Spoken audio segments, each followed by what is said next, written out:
Recording 1. I'd like to get your ideas on how to reduce the crime levels in our area, because over the past year, our community feels that crime's increased dramatically and the police aren't doing enough to stop it. Sylvia, what do you think should be done? Well, Ted, I think the best way is to prevent crime. Make sure people don't want to become criminals. And that means giving everyone the chance of a good education.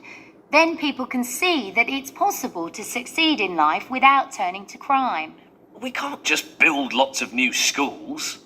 Anyway, I think there will always be some people who just enjoy committing crimes. And if they come from a family of criminals, it's only natural that they'll follow the rest of the family into a life of crime. Oh, Ted, that's not very nice. Nor is it necessarily true. If they're shown another way of life, they don't have to follow their families. It's not simply a matter of DNA.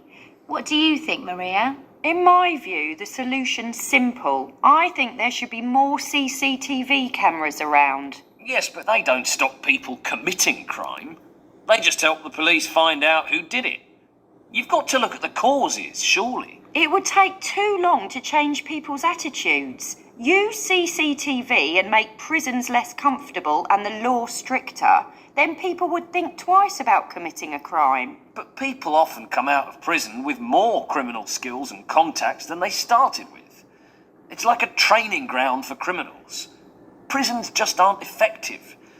In fact, many criminals don't even get to prison because they're too young, too rich and important, or just because the law isn't strict enough. So we agree that prisons aren't the answer. As I said before, you've got to deal with the root cause. But that'll take too long, Sylvia. I just don't think your suggestions will work. Maybe not immediately, but in the long term they would. Another problem is the media. I think they should take some responsibility for the increase in crime. Some criminals can become famous, sell their stories to the press and so on. This makes committing a crime look like a profitable business.